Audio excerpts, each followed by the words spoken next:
Shalom sahabat pijar. Perkembangan teknologi saat ini itu memudahkan kita untuk menerima informasi, ya kan ya? Nah, dengan adanya akses internet, kita bisa mendapatkan informasi apa saja dalam genggaman kita. Ya. Termasuk juga di dalamnya kita bisa mendengarkan atau membaca bermacam-macam pengajaran tentang firman Tuhan. Baik itu melalui YouTube, Facebook, ada Instagram, TikTok, atau masih banyaklah sosmed-sosmed yang lainnya. Tapi tidak semua pengajaran itu yang kita baca itu dan kita saksikan itu adalah pengajaran yang sehat. Nah, kita perlu memiliki filter untuk menentukan mana yang bisa kita serap dan terima dan mana yang harus kita buang.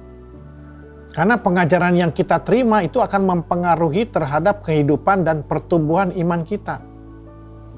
Nah, oleh sebab itu kita perlu mengetahui apa ciri-ciri pengajaran yang tidak sehat menurut perspektif Alkitab. Ya. Kenapa kita harus mengerti ciri-ciri ajaran yang tidak sehat ini? Karena firman Tuhan sudah memperingatkan kita untuk berhati-hati. Kenapa? Karena akan banyak pengajaran-pengajaran yang tidak sehat, yang fokusnya hanya untuk memuaskan telinga. Ya. Di dalam 2 Timotius 4 ayat 3 dikatakan demikian. Karena akan datang waktunya orang tidak dapat lagi menerima ajaran sehat, tetapi mereka akan mengumpulkan guru-guru menurut kehendaknya untuk memuaskan keinginan telinganya. Nah, oleh karena itu kita perlu mengetahui ciri-ciri ajaran yang tidak sehat menurut perspektif Alkitab tentunya. Tujuannya apa? Untuk mempersiapkan kita supaya kita bisa membedakan mana yang benar dan yang salah, mana yang sehat dan yang tidak sehat. Sehingga kita dapat dengan teguh dalam iman, ya, hidup sesuai dengan kehendak Allah. Nah, pengajaran yang tidak sehat itu ya, menurut perspektif Alkitab, ya, yang pertama adalah pengajaran yang disampaikan tidak sesuai dengan konteks firman Tuhan. Nah, masalahnya bagaimana kita mengetahui apakah pengajaran tersebut sesuai dengan konteks atau tidak? Ya. Nah, kita bisa melihat bagaimana fokus dari pengajaran yang disampaikan. Ya. Nah, yang pertama, konteks yang salah biasanya berfokus pada nilai-nilai sementara. Seperti apa? Materi, kesuksesan, kesembuhan. Nah, pengajaran seperti ini biasanya lebih fokus pada memberikan kata-kata yang enak didengar. Bahwa kalau kita ngikut Yesus, itu pasti hidupnya sukses. Ikut Yesus pasti diberkati dengan materi, dengan kekayaan, bahkan dengan ketenaran.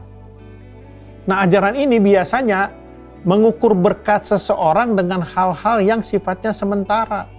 Seperti jabatan, kesembuhan, atau kekayaan misalnya. Memang Tuhan bisa memberkati umatnya dengan materi ataupun jabatan. Tetapi bukan itu tujuan kita menjadi pengikut Kristus. Jangan sampai pengajaran yang tidak sehat itu membuat kita gagal fokus alias gafok. Karena hal-hal yang sementara itu hanya bonus. Jangan sampai kita mengejar bonus, tapi lupa sesuatu yang utama, yaitu apa? Hidup di dalam kehendak Tuhan. Ya. Nah, yang kedua, pengajaran yang tidak sesuai konteks atau tidak sehat, biasanya khotbah yang disampaikan tidak menekankan tentang pertobatan dan ketaatan. Nah, pengajaran yang tidak sehat ini tidak menekankan kebenaran yang menegur atau mengkoreksi atau mengingatkan untuk hidup seturut dengan firman Tuhan.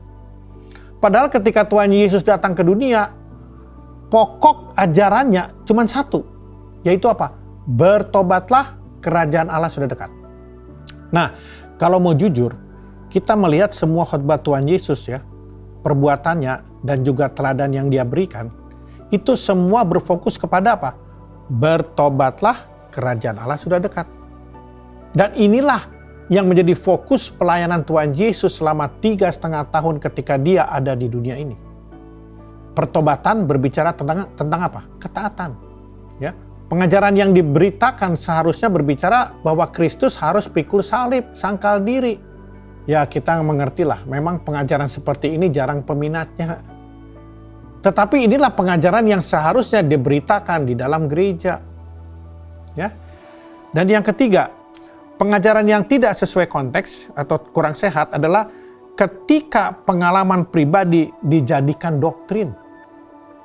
Misalnya begini, seorang pendeta mengalami mujizat setelah dia berpuasa selama 7 hari. Nah, pengalaman ini dijadikan semua doktrin untuk dilakukan oleh jemaatnya. Pengalaman pribadi ini digeneralisasi bahwa jemaat juga harus mengalami mujizat. Kalau apa? Kalau melakukan hal yang sama seperti yang pendeta itu lakukan. Ingat, Tuhan tidak bekerja seperti itu. Tuhan bekerja dengan cara yang berbeda-beda untuk masing-masing pribadi.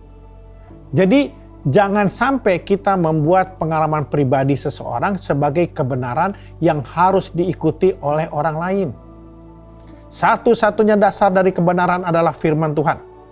Ya, dan harus ditafsir sesuai dengan konteksnya, bukan dengan pengalaman pribadi seseorang. Dan yang keempat, pengajaran yang tidak sesuai konteks atau tidak sehat adalah menafsir ayat-ayat Alkitab tanpa mempertimbangkan konteks budaya misalnya ya. Kemudian sejarah atau linguistik yang tepat. Sehingga ketika membaca sebuah ayat, menganggap bahwa ayat itu bisa berdiri sendiri tanpa melihat latar belakang dari penulisannya.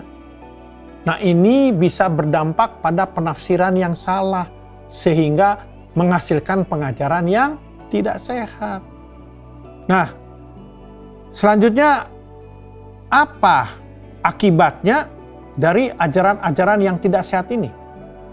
Ajaran yang tidak sehat ini akan membuat seseorang tidak mengalami pertumbuhan rohani. Pertumbuhan rohani itu, tahu, ditandai dengan adanya perubahan karakter yang menuju kepada keserupaan dengan Kristus. Mungkin orang ini setiap minggu rajin mendengarkan khotbah di gereja, tapi tidak ada nutrisi dari firman Tuhan. Ya, sehingga imannya tidak bertumbuh, tidak membuat dia berubah. Nah, pengajaran yang mengenakan telinga biasanya mengakibatkan seseorang tidak memahami tujuan Allah di dalam hidupnya. Kenapa? Karena fokusnya ya bukan hal-hal yang bernilai kekekalan. Padahal tujuan Allah di dalam kehidupan kita, setiap umatnya, itu selalu bernilai kekekalan. Itulah sebabnya pengajaran-pengajaran yang fokusnya pada hal-hal yang bernilai sementara itu tidak akan membawa jemaat sampai kepada pemahaman apa tujuan Allah dalam kehidupannya. Ya. Dan pengajaran yang tidak sehat biasanya juga membuat seseorang mengharapkan segala sesuatu dengan instan.